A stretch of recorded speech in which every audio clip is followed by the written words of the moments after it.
Imagine discovering that something you do every week in your own kitchen, specifically because you want to be practical, save money, and avoid wasting food, is quietly and systematically laying the groundwork for one of the deadliest cancers in the human body without your knowledge. Does that sound extreme? Unfortunately, it isn't. Every week, hundreds of millions of people reheat leftovers without thinking twice. The truth about what happens inside 5 very specific foods the second heat touches them is something that most people will never learn. In the coming minutes, I'll show you which 5 foods are the most dangerous to reheat, what they chemically transform into inside your body when you press that button, and why that transformation is directly linked to one of the cancers with the lowest survival rates in all of modern medicine. Pancreatic cancer. My name is Doctor, and I'm going to tell you something today that I believe every home cook should know. Because I've sat across from too many patients who received a devastating diagnosis and looked at me, wondering why no one warned them sooner. I'm done being quiet. Before we begin, you should understand the following. The pancreas never warns you. It doesn't hurt when it gets damaged. It doesn't swell. It does not send you a signal while the damage quietly accumulates inside it over months and years of poor daily habits. By the time you notice something wrong and go to the doctor, the cancer has most likely spread beyond the point where anything meaningful can be done. The 5-year survival rate is below 12%. 12%. That number explains why everything I'm about to show you is so important. Because at least 3 of these 5 foods are currently sitting in your refrigerator, ready to be reheated later tonight.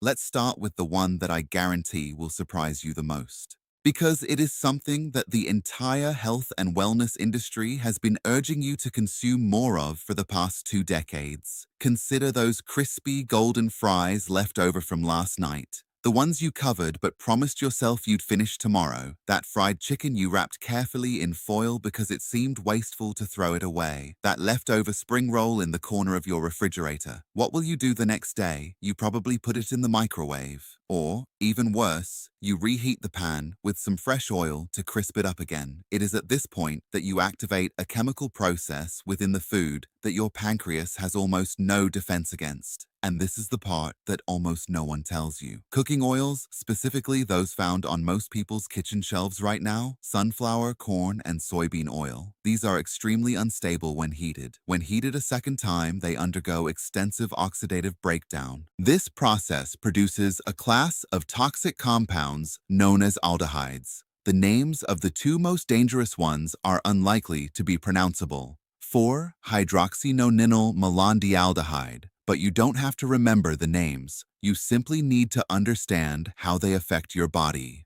Free radicals released from reheated oil are analogous to hundreds of sparks flying off and causing an uncontrollable fire. Each one is small, flying randomly in all directions, landing on your healthy cells and destroying them from the inside, including the DNA that tells each cell how to grow, when to stop, and when to die properly. When that code is corrupted enough times, the cell no longer follows instructions. It begins multiplying when it shouldn't. That's how cancer begins. And here's what's terrifying. The pancreas is one of the most susceptible organs to this type of attack. When you consume foods high in aldehyde compounds, your body initiates a full inflammatory response in order to contain the damage. But if you eat reheated fried food several times per week, I want you to stop right now and think about how many times you reheated something fried this week. Comment on the number below, because this is what that habit does to your body every time. Your body never gets to turn off the inflammatory response. A permanently inflamed pancreas is a pancreas attempting to perform delicate precision work within a burning building. Every enzyme it tries to produce, every signal it tries to send, and every cell it tries to protect, all taking place in a chemical war zone it was never meant to be in, eventually fails. When it stops keeping up, you do not receive a warning. You just receive a diagnosis. You may be experiencing symptoms of this as you watch this and have completely explained them away. A dull heaviness in your upper abdomen following meals that you continue to dismiss as overeating. An unexplained fatigue that begins shortly after eating and is attributed to a long day. A vague discomfort just below your ribs that comes and goes, which you've attributed to poor digestion.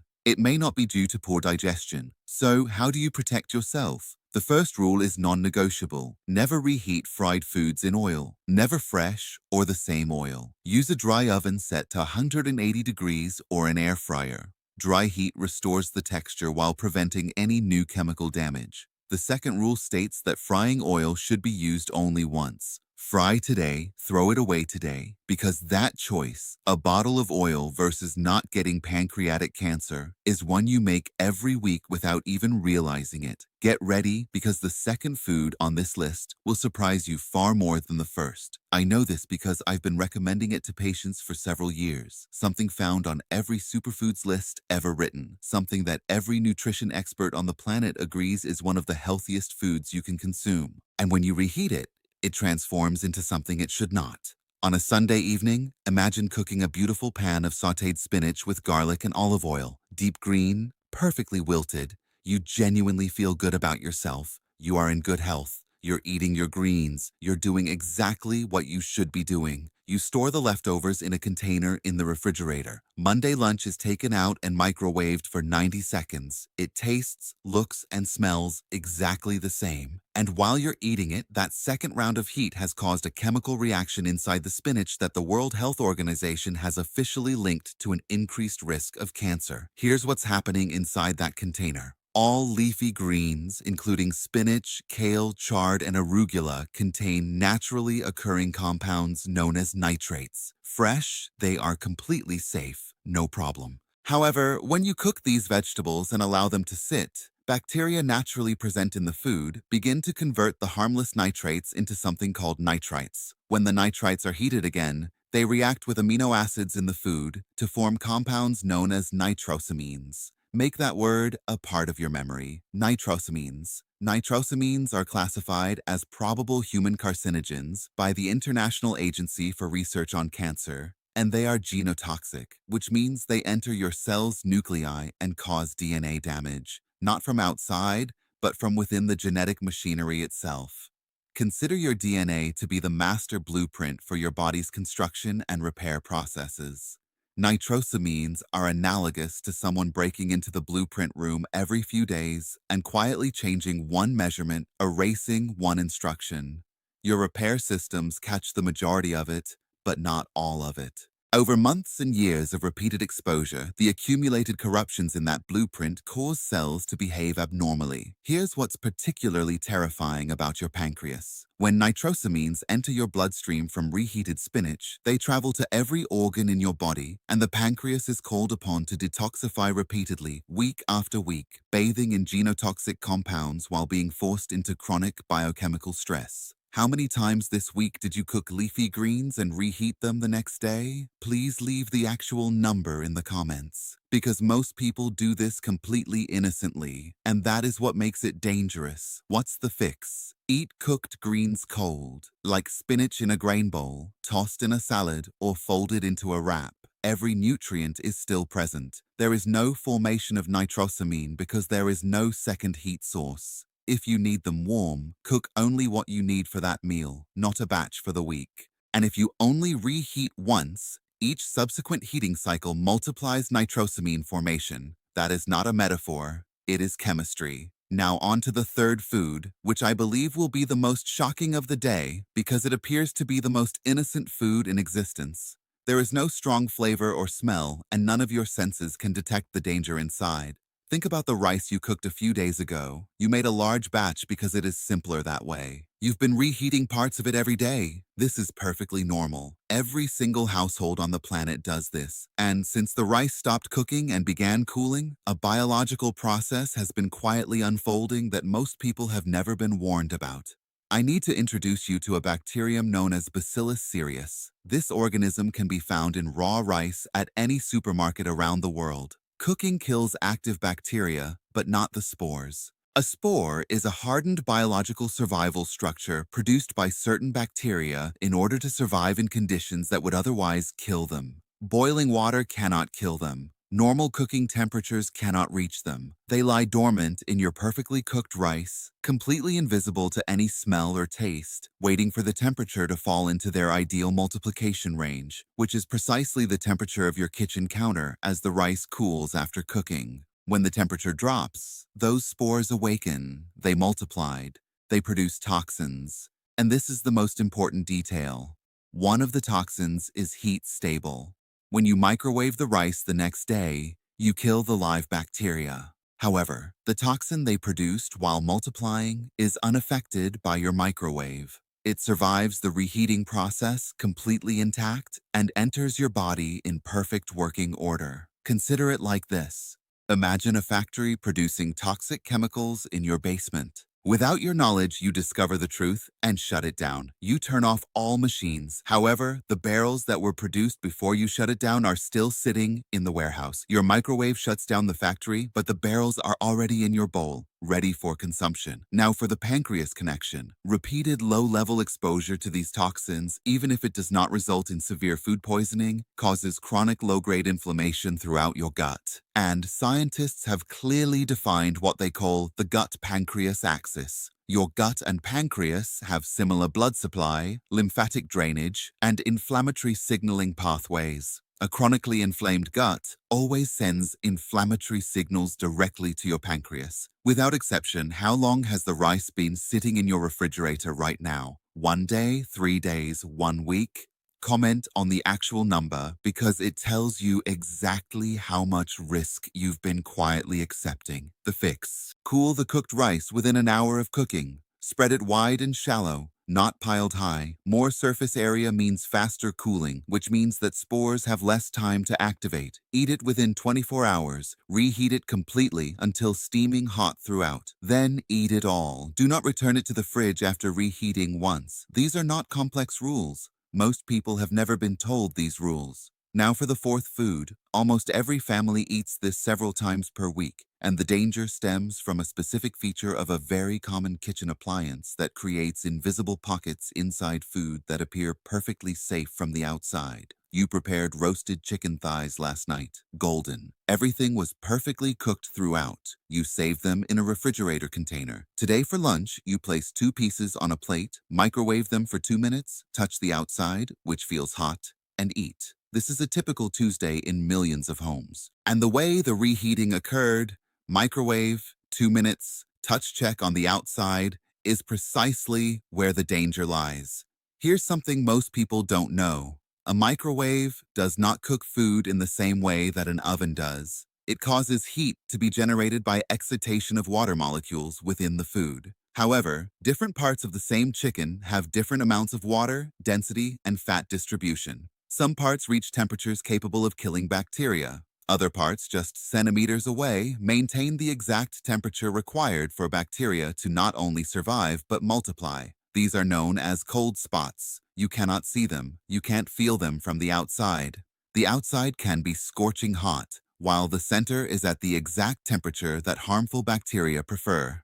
2 bacteria make this especially terrifying when combined with chicken: Salmonella and Campylobacter. Both can be found in raw poultry in abundance. Proper initial cooking eliminates them. However, recontamination after cooking is entirely possible on your hands, the counter, and utensils. And the cold spots in your microwave reheated chicken are warm, moist, protein-rich environments, not bacteria-killing zones. Incubators. Salmonella infection is not a pleasant afternoon of discomfort. It is a systemic biological event. High fever, severe cramping, persistent vomiting, and diarrhea. Your entire immune system is prepared for war. And while that war is going on in your gut, your pancreas isn't watching from the sidelines. It is always pulled into the inflammatory response. And this is what concerns me the most as a doctor. Full-blown poisoning isn't the only way this can harm you. Repeated low doses, too small to completely incapacitate you, but enough to keep your gut in a state of low-level chronic inflammation. These are the exposures that quietly accumulate over time, creating conditions from which your pancreas cannot escape. Be completely honest right now.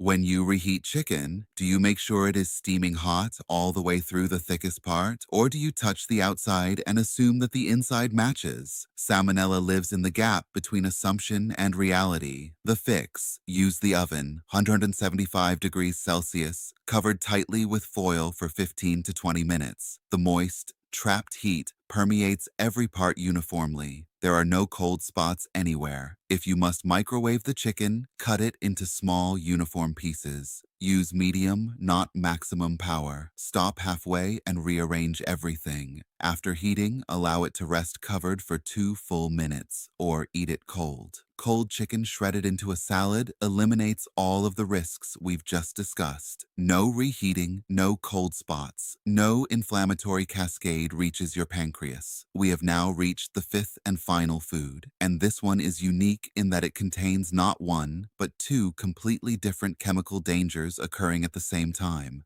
A single bowl of leftovers can trigger two different pancreatic attacks. Think about the potatoes from last Sunday. Perfect, golden, crispy outside and fluffy inside. You made an entire tray. On Monday evening, you take them out, toss them in a pan with a little oil to crisp them up again, and eat them with confidence. And right now, inside those potatoes, two completely independent chemical processes are attacking your pancreas from two different directions at once. The first attack comes from a compound known as acrylamide. The International Agency for Research on Cancer considers it a probable human carcinogen. It forms when starchy foods are exposed to temperatures higher than 120 degrees Celsius. The golden color you love on a perfectly roasted potato comes from the Maillard reaction, and acrylamide is formed as a byproduct of that process.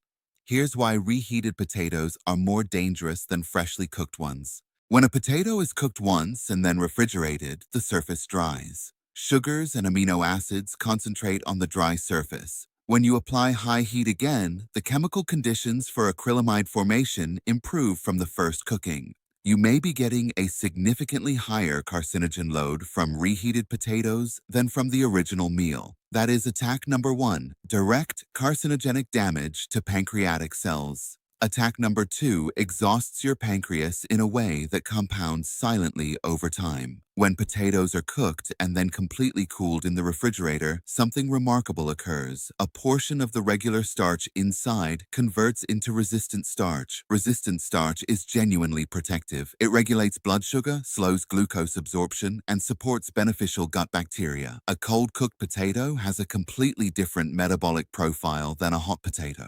When you reheat a potato over high heat, the resistant starch converts back into regular, rapidly digested starch. The beneficial transformation that occurs during cooling is destroyed in 90 seconds by your microwave. What was previously gentle on your blood sugar has become a spike. And who reacts to that spike? Your pancreas, specifically the beta cells that produce insulin, is forced into an unexpectedly large and urgent release. Once completely normal, but 3 times a week, every week for years, those beta cells are forced into repeated emergency production events. They exhaust, become less responsive, and degrade, and progressive beta cell exhaustion is a known precursor to the chronic conditions that precede pancreatic cancer. Every time you reheat those potatoes, you get 2 attacks all at once, and frying them in oil adds one more food-related risk to the list. Every hazard from this entire video, including maximum acrylamide and oil oxidation, is concentrated in one dish. How many times this week have you reheated potatoes?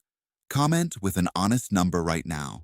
The fix: eat your cooked potatoes cold whenever possible. Cold potato salad with good olive oil, vinegar, and fresh herbs. It seems strange until you try it. You keep all of the resistant starch, eliminate any excess acrylamide, and provide your pancreatic beta cells with a meal they don't have to fight for. If you want them warm, steam them, or use the lowest heat setting that just takes the chill away. Warm, not hot. And never, ever fry an already cooked potato. A fresh potato fried once is a completely different chemical event from a cooked potato fried twice. We've now gone through all 5. And before you leave this video, I need to tell you something that is more important than all of the information we just covered. If you've been doing these things for a while, it's not too late. After so many years in medicine, I am truly humbled by the human body's ability to recover. Chronic inflammation can be reduced. Damaged cells are constantly replaced by new ones. The conditions we discuss do not constitute a sentence. They represent a starting point, and each better decision you make from this point forward moves you in the right direction. What I want you to take away from here today is not fear. Fear paralyzes. What I'm asking you to carry is the specific practical knowledge that will allow you to make one different decision tonight when you open the refrigerator. Fried food should always be reheated dry in an oven or air fryer, not in oil. Leafy greens can be eaten cold or cooked as needed. Rice, cool quickly, refrigerate within an hour, and eat within 24 hours. Cook chicken in the oven, not in the microwave, and eat it cold. Potatoes, cold whenever possible, or gently cooked on low heat. Small habits, repeated over months and years. Your pancreas has worked for you in complete silence every day of your life, never expecting anything in return. Begin giving something back. I'd like to know where you're watching this video and what time it is. Please share in the comments section. Even a brief moment from your day is highly valued here. If you found this helpful, please subscribe to receive future gentle tips tailored to your needs. Send them this video now, not tomorrow. Right now. That could be the most important thing you do today. Take care of yourselves. See you at the next one. Share.